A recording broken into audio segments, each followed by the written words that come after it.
Spring is in full swing now that we've got cute lambs in the pasture. At the time of this recording, we have 7 lambs. We did unfortunately lose one. The mom had a prolonged labor, which led to complications for the lamb, and though we tried, it didn't make it, which was a huge bummer. In this video, we're going to share with you our new spring additions to the farm, as well as our goals for this channel. So the other week, Matthias picked up a new ram. Last fall, we just kept a ram lamb to breed back to the flock. We didn't have another option, and there were only 2 ewes who, if bred to this young ram, we couldn't keep their lambs. The drought last year really stunted this ram's growth. He's super small, his sire was on the small side, and we want larger sheep. So enter this new ram. He's completely unrelated to everybody. This is bringing in new genetics to the homestead. And ideally, if we had more land, this would be the perfect time for expanding the flock, but since we can't, we won't. In the past, we have separated the ram by utilizing a chicken tractor once the meat birds finish, but this year we lambed on the early side, and the chicken tractor won't be free when we need to separate. We've considered buying an anti-mating apron. We've considered just letting him stay in. We haven't fully landed on a decision. We like how in the past we've kept them separate. It allows us to breed when we want them bred. There can be complications you open yourself up to if you just let them run together all the time. You're going to have lambs all the time, any time of year, and that can be a good thing or a very bad thing. Pigs have arrived on the homestead too.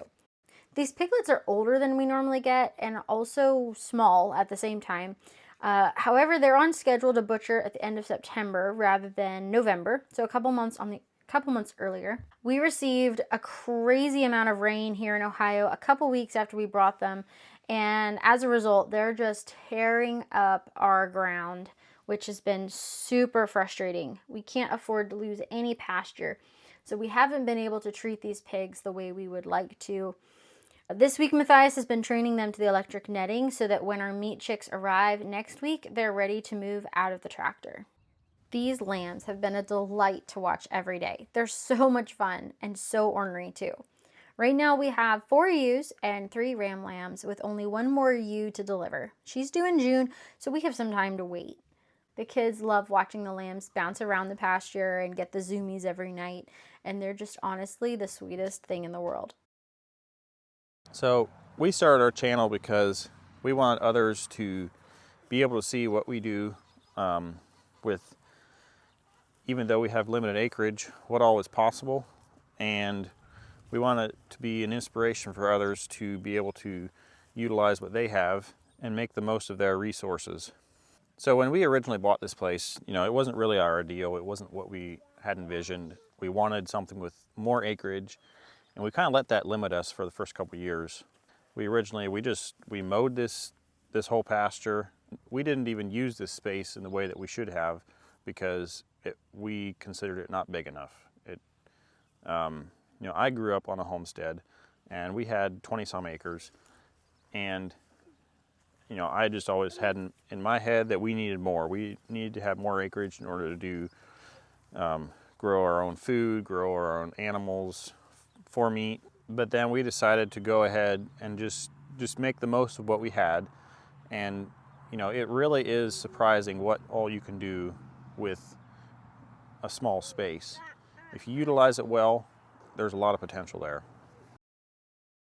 So it's easy to fall into the mindset of thinking that you always have to have more or you need to have a bigger space. And while some of that you do need, depending on what you're doing, you can do a lot with a little. If you just have your own backyard, you can raise a garden. And the way that we started, it was really, a lot of it was just an experiment to see what we could do. We started with chickens, we added pigs and then sheep, and it's really just grown to the point to where, we kind of have it dialed in as to what all we can do. This year we're expanding our garden a little bit more, and every year we have. And I think it's super beneficial for people to be able to grow their own food, especially right now with all the uncertainties of the world. Just being able to rely on some of your own skills, even if it's limited, just start with small things and grow what you're doing. So Matthias grew up on a homestead and I did not. At the most, we had a garden every year, and then when I was a teenager, we did get some chickens. which was a fun experience. But when we moved here, I really went into this with no experience. Matthias is the one who really brought that value and placed that importance on clean food, organic garden, clean meat. He's the one who really brought that into our family culture, and his past experiences like really helped us get going here. But even still, like he said, we've added on a little bit at a time. It's not been all at once. There's still things we're hoping to continue adding year by year. Around where we live, not very many people have that regenerative mindset around sustainable farming and regenerative agriculture. And something we're hoping to accomplish is actually spread the value of it around to the local farmers, because we are seeing our topsoil vanish at an alarming rate. You know, we care about this earth God's given us to steward. We want everything to still be viable for our grandchildren and our great-grandchildren, and that means taking care of it now and stewarding it now. So taking these principles and applying them and teaching our kids, taking care of the earth, regenerative agriculture can really be the answer to a lot of these problems we're seeing in our modern day farming methods. So we don't practice regenerative agriculture perfectly on this homestead, but year by year, it's something we're continuing to try to improve and continue adding to. Some of the things we practice here are thermal composting. We love putting that rich compost on our garden to replenish the garden and to continue helping our garden produce well for us. We like to use lots of wood chips, lots of natural elements to as weed barriers on our garden. Everything we do is pretty much organic, but a huge part of regenerative agriculture is rebuilding the soil and working with nature instead of against it. And one of the assets on our farm that really helps us do that is our chickens. And I'm not just talking about our egg layer chickens, I'm talking about our meat broilers.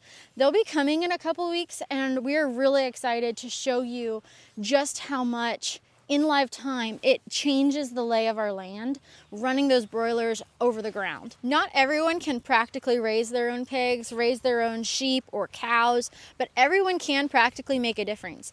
If you can't raise it yourself, you can find someone local who is doing sustainable practices and actually looking to improve the earth.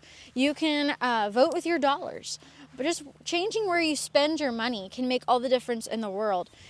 Anyone can make an impact, and anyone can help reverse this scary trend that our world is coming to. So just to encourage you to make a change where you are, no matter how much space you have, there's something you can do, and you know what it is.